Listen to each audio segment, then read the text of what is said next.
Zedekiah was 21 years old when he became king. He reigned 11 years in Jerusalem. His mother's name was Hamutal, daughter of Jeremiah. She was from Libnah.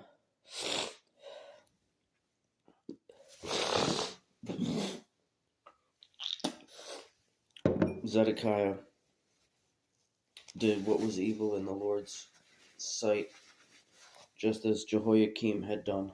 Because of the Lord's anger, it came to the point in Jerusalem and Judah that he finally banished them from his presence. Nevertheless, Zedekiah rebelled against the king of Babylon. In the 9th year of Zedekiah's reign, on the 10th day of the 10th month, King Nebuchadnezzar of Babylon advanced against Jerusalem with his entire army. They laid siege to the city and built a siege wall all around it.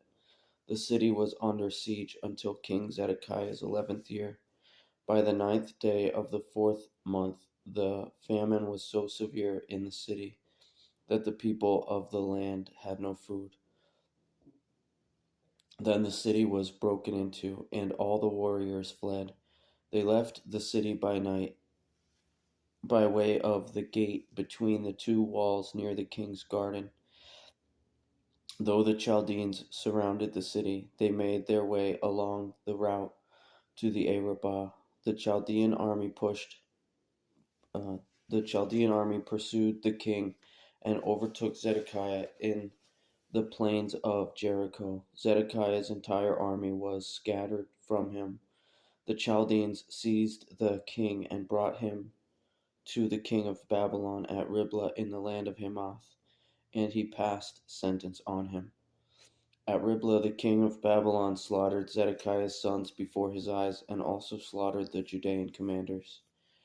Then he blinded Zedekiah and bound him with bronze chains.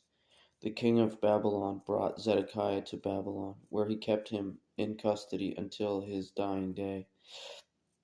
On the 10th day of the 5th month, which was the 19th year of King Nebuchadnezzar, king of Babylon, Nebuzaradan, the commander of the guards, entered Jerusalem as the representative of the king of Babylon. He burned the Lord's temple, the king's palace, all the houses of Jerusalem, and all the houses of the nobles. The whole Chaldean army, with the commander of the guards, tore down all the walls surrounding Jerusalem. Nebuzaradan, the commander of the guards, deported some of the poorest of the people, as well as the rest of the people who were left in the city, the deserters who had defected to the king of Babylon, and the rest of the craftsmen. But some of the poor people of the land, Nebuzaradan, the commander of the guards, left to be vine dressers and farmers. Now the Chaldeans broke into pieces the bronze pillars for the Lord's temple and the water carts and the bronze reservoir that were in the Lord's temple, and carried all the bronze to Babylon. They took the pots, the shovels, the wick trimmers, the sprinkling basins, the dishes, and all the bronze articles used in temple service.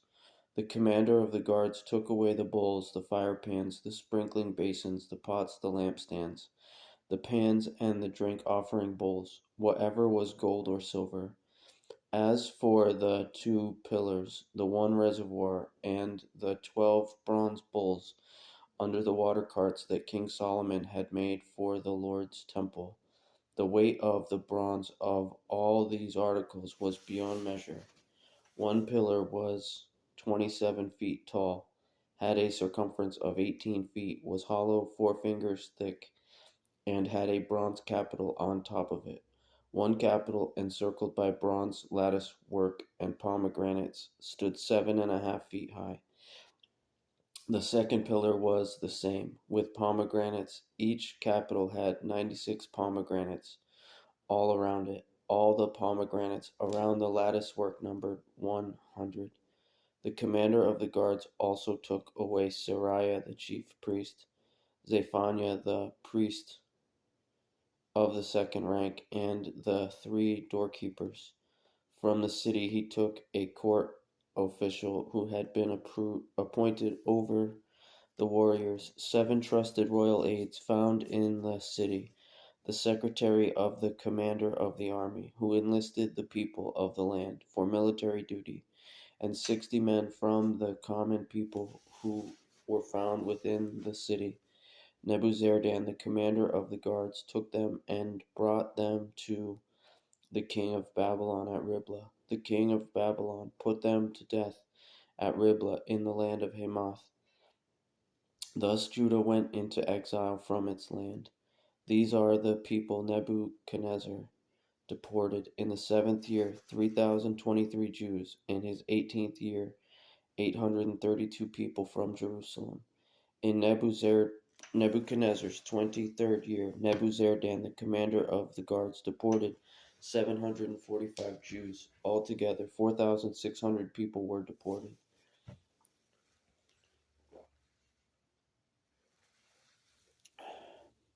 On the 25th day of the 12th month of the 37th year of the exile of Judah's king Jehoiakim, Evil Merodach, king of Babylon, in the 1st year of his reign, pardoned King Jehoiakim of Judah and released him from the prison. He spoke kindly to him and set his throne above the thrones of the kings who were with him in Babylon. So Jehoiakim changed his prison clothes, and he dined regularly in the presence of the king of Babylon for the rest of his life. As for his allowance, a regular allowance was given to him by the king of Babylon, a portion for each day until the day of his death, for the rest of his life.